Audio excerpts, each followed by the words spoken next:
behalf of the Department of English and Modern European Languages, University of Lucknow, and the Rhetorica Literary Society of the Department of English, which is a society that has been primarily set up by the students of the department, I would like to welcome you all to this session today. And this year is very important for us because we are celebrating Beyond the Pleasure Principle, a centennial celebration of the essay written by Sigmund Freud, the founding father of psychoanalysis. And this month is important because this month, that is in the month of May, we also celebrate the birth anniversary of Sigmund Freud. So the two events come together. Now, Beyond the Pleasure Principle is important because here we have Freud talking about the two instincts. One is the life instinct and the other is the death instinct. Freud actually was influenced by the death of his own daughter, and let me tell you that his daughter Sophie died in 1920, and after the death of his daughter he fell into depression and he reformulated some of the ideas that he had already discussed in this essay, Beyond the Pleasure Principle.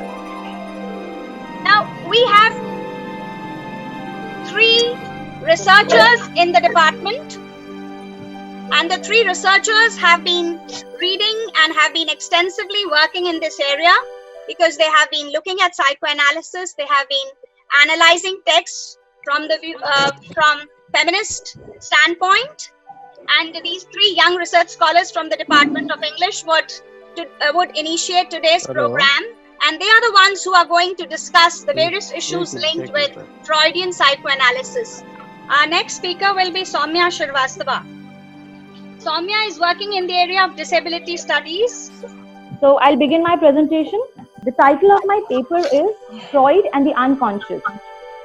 So psychoanalysis, as we all know, is the theory of structure of human mind and its functioning. This theory gained enormous recognition in the 1920s. Psychoanalytic criticism has its roots in Romanticism. The Romantic view in literature claims that the author's persona is exhibited in the work of art. It also reveals the functioning of human mind and its relation with the conscious and the unconscious. Freud is one of the most influential theorists of the 20th century, whose enduring legacy has influenced not only psychology, but also art and literature. He is of the view that people are always motivated by fears, motives, desires, and conflicts, which are present in the unconscious part of their mind. According to Freud, people are unconsciously guided by the unconscious. This unconscious is primarily responsible for our overt behavior and emotions. Without being aware of the unconscious, we are always under a strong influence of it.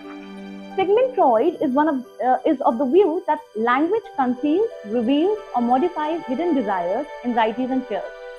He believes that human beings does not express their desires overtly, as culture does not facilitate it. Freud explores the link between the language and the unconscious. This link helps us to analyze artists' hidden desires, wishes, and repressive thoughts. The unconscious manifests itself in a work of art. This unconscious cannot be unraveled completely. We can only have partial access to the unconscious. Freud has given the various concepts of defense mechanism by which we can keep our unconscious in check.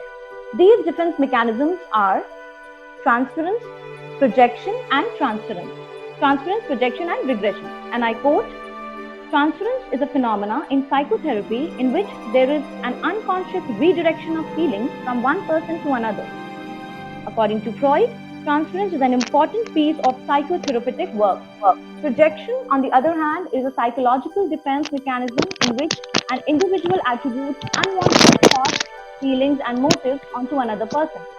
And regression is a therapeutic tool in which one relives the past experiences and is cured by reliving it once again. Freud is of the view that forbidden desires, if expressed, can lead to embarrassment and guilt. Thus, our conscious mind always plays an important role in shunning those desires from surfacing and thereby forcing it to the area of unconscious, from where the retrieval is difficult. This is termed as repression. According to Freud, repression is hiding away of unpleasant experiences in our mind, which finds its way in the unconscious. Guilt-inducing desires and traumatic events are relegated into the unconscious, which emerge only at particular moments in the form of images, dreams, Freudian slips, and sometimes in a form of a work of art. Sigmund Freud and Joseph Breuer, in their earlier essay on the cyclical mechanism of hysterical phenomena, proposed that the cause of hysteria and other mental disorders is physical degeneration. But later on in their studies, they corrected their earlier analysis and came out with another theory where they considered that madness is no longer the result of physical ailments. Freud and Breuer points out that the memory of trauma proves to be far more detrimental to the psyche of an individual than the trauma itself. The memory turns into traumatic memory when the mind, due to nervous shock, is unable to assimilate the usual mental processes. The traumatic memory is hidden deep into our psyche so that the retrieval of dreadful experiences becomes almost impossible. Our conscious mind never wants to access the unpleasant experiences as they are disquieting and disturbing. Freud, in his work, tries to establish a relationship between art and the unconscious. Freud, in Theory of Psychoanalysis, says that art and dreams are both means of expressing desires. Art and dreams bypass consciousness, where they express the repressed. The desires which are considered as taboo in real life find its expression in the form of art. Work of art has multiple layers of meanings, as we all know. Freud believes that art consists of several codes beneath which lies the indirect expression of desires. These codes present themselves in the form of complex images. Art has the language, which is the language of the unconscious. Therefore, Freud comes up with two different concepts of latent and manifest content. He says that latent content is the actual content of the unconscious, which is expressed in the form of symbols. And manifest content, on the other hand, are those symbols and images by which the latent content seeks expression. Latent content is usually concealed beneath the complex structures and codes. Freud believes that latent content, before it expresses itself in the form of manifest content in any piece of art, goes through following four stages. That is, condensation, displacement, representation, and secondary revision. In the process of condensation, several elements are superimposed on each other to produce a complex image in the manifest content. In displacement, the latent content is associated with the complex images and codes. The third stage, that is the representation, is the process where the absent object is made available in the form of an image. Latent and abstract thoughts are transformed into visual images and codes. Secondary revision, on the other hand, is the process where the conscious mind organizes the elements of the unconscious into recognizable and acceptable themes or images and ignores the rest. By this secondary revision, the artist or the writer portrays the thought into acceptable patterns of narrative structure. Sigmund Freud has given another beautiful concept of screen memory.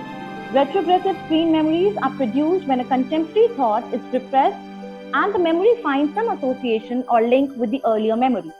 Screen memory does not refer to the actual incident which becomes a part of the memory, but is mainly concerned with how events appear to be at the later stage of life. Screen memory takes the form of scenes which involve visual representation. Yet another concept given by Freud is the notion of fantasy. According to Freud, fantasy is a situation imagined by an individual which expresses certain desires. Fantasy is something which is not real but exists as an imagined situation. A person who has a high percentage of intrinsic motivation strives hard in turning his wishful fantasy into reality. The artist transforms his fantasy into artistic creation.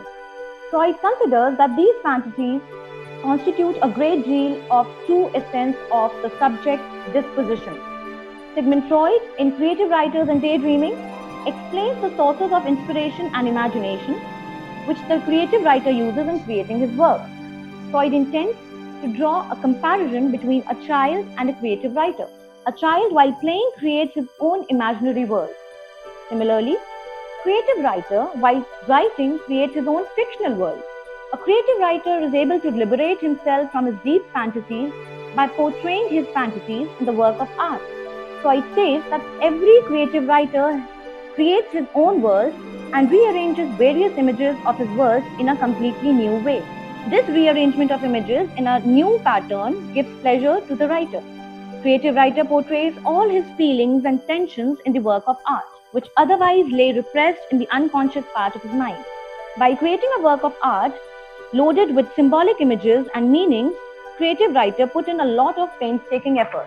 In doing so, creative writer usually land into a state of oblivion, where he becomes entirely oblivious of the reality. He only remains aware of the beautiful world which he creates. Freud remarks that while creating a work of art, writer loses his ability to differentiate between fiction and reality. He finds fulfillment of his desires in the portrayal of the artistic creation. Freud also points out that things which give pleasure within the circumference of literature does not give the same pleasure in reality. As we all know that it is difficult for a man to give up the pleasure which he has once experienced. Hence, human mind is always reluctant to give up the pleasure which he had once experienced. Therefore, he changes the form of pleasure. The renunciation of one thing actually becomes the substitution of the other. Hence, the desires which cannot be fulfilled in reality are fulfilled while creating a work of the writer acquires and the contemporary relevance of Freud. So, as we all know that Freudian theory has wider applications. Theories are used till date for mental disorders. Freudian analysis helps us to know that there is no one-dimensional literary meaning in any work of art. Freudian theory can help us to decipher various symbols, images, and structural codes embedded in a literary narrative. It can also help us to understand instinctual impulses and mental constitution. Thank you so much.